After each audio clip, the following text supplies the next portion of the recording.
مثل ما ذكرت لك دستورنا هو القرآن، كان والآن وسوف يستمر للأبد. سوال: سعودی عرب کی حکومت کا دستور کیا ہے؟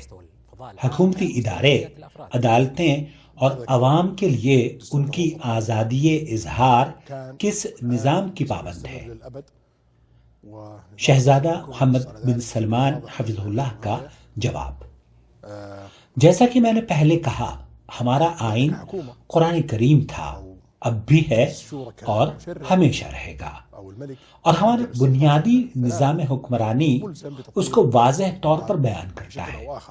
ہم بطور حکومت یا شورا کونسل، بحیثیت قانون ساز یا بادشاہ، تمام کے تمام احکام کے حوالے سے کسی نہ کسی شکل میں قرآن کریم کو نافذ کرنے کے پابند ہیں، لیکن سماجی اور شخصی معاملات میں ہم صرف ان شرائط پر عمل کرنے کے پابند ہیں جو قرآن میں واضح طور پر بیان کی گئی ہیں۔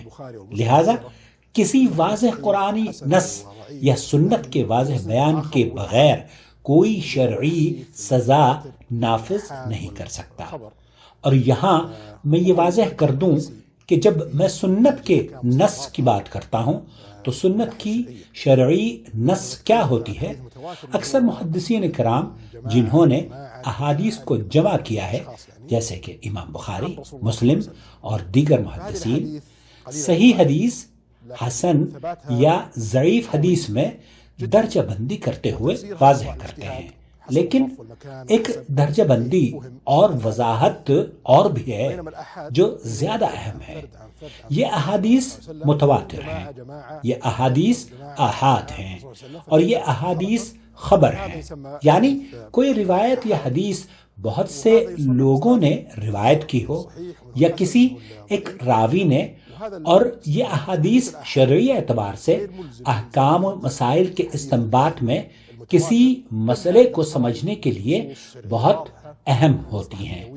اب اگر میں حدیث متواتر کی بات کروں تو حدیث متواتر وہ ہوتی ہیں جسے محدثین کی ایک جماعت دوسری تک اور پھر تیسری جماعت چوتھی تک یا مجموعہ اشخاص تسلسل کے ساتھ اس کی سند رسول اللہ صلی اللہ علیہ وسلم تک لے جاتے ہوں۔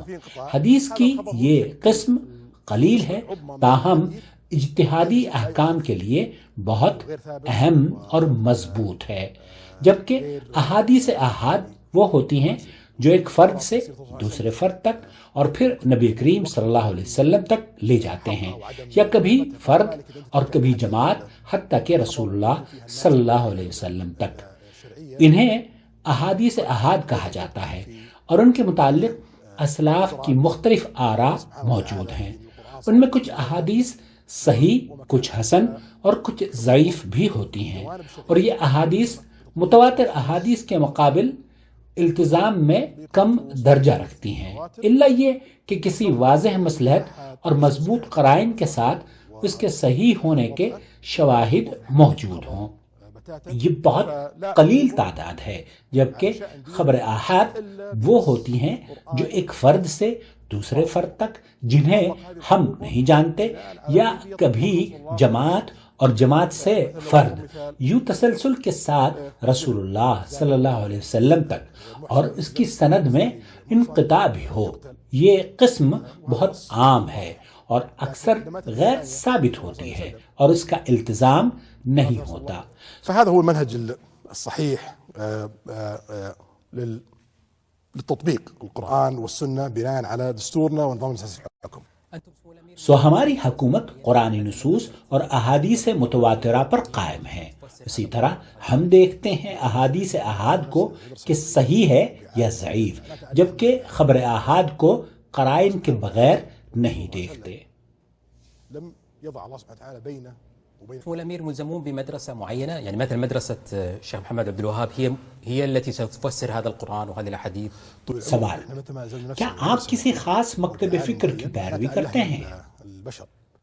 الله سبحانه وتعالى والرسول صلى الله عليه وسلم لم يضع الله سبحانه وتعالى بينه وبين الناس حجاب، أنزل قرآنه والرسول صلى الله عليه وسلم طبقه على الارض والاجتهاد مفتوح للابد.